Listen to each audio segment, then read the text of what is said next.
kaikki tuntui niin hyvältä ja elämä oli vihdoin raiteillaan. Ja ajattelin, että nyt voisin toteuttaa sen unelman. Ja otatko vielä sinut?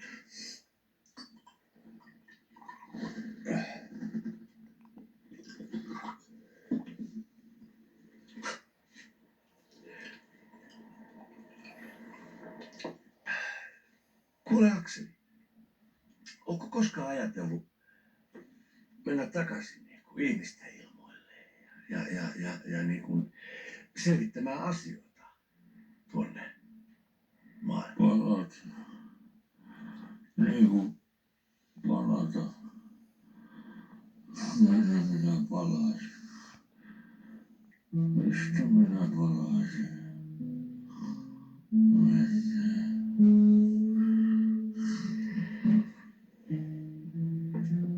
Mitä sä mies? Pelle. No, Viherkosken Raunitassa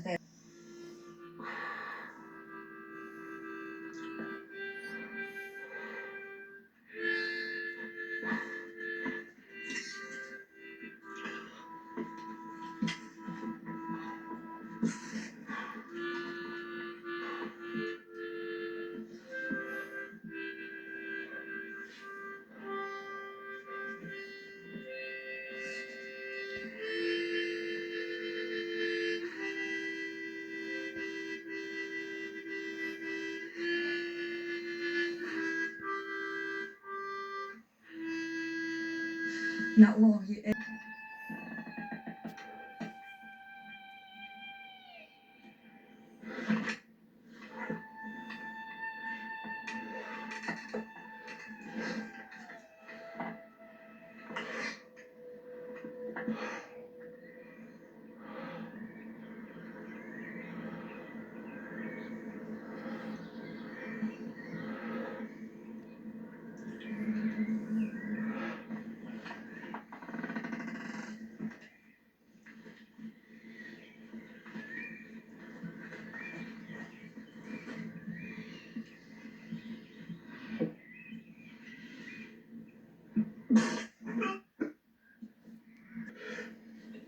En ole tottunut näin paljon sitä viinaa juomaan. Nyt tuntuu kyllä jumalalta. Siinä on pöydällä vielä pohjan. Tohtori ottaa sieltä vaan niin helpottaa. Kiitos vaan, mutta ei, nyt ei ihan oikeasti ei käy. Pitäis kotiinkin päästä tästä. Saatana, pitäis ajaakin vielä. Vähän tästä tuli. Sinä et aja vasta kuin illalla. En ole tottunut tämmöiseen. Oi helvetti.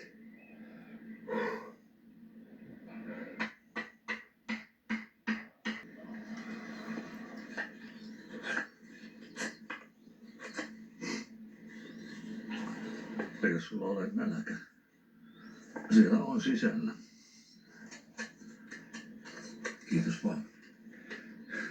Ei jostain syystä nyt toki maistu.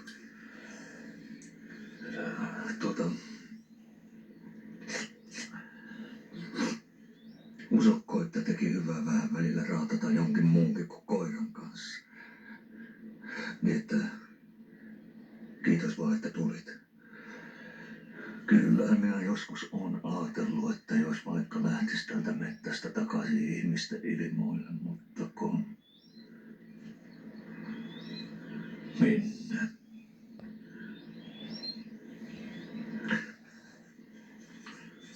Kyllä ne sulle källin teki. Mitä? Källi? Mikä källi? Kuka? Mitä? No ne poroäijät. Antavat sinulle tyhjät kanisterit mukaan mettään, että oppisit, kertoi Lahtelan Veikko.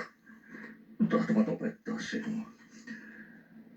Sinun vaimosi ajatus se oli ollut. Ja kyllä nuo opettikin. Oikein kovimman kautta, kun meinas henki lähteä.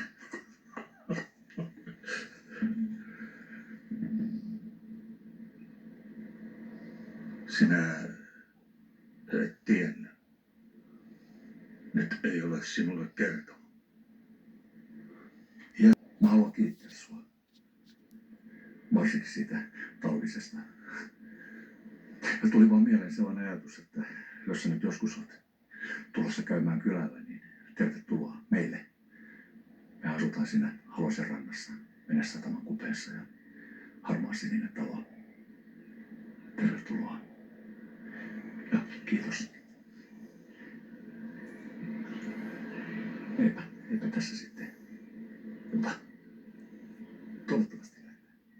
Kiitos.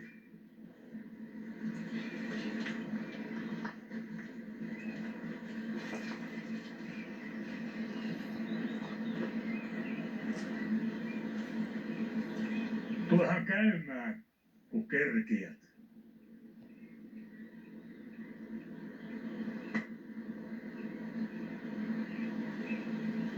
Mm-hmm.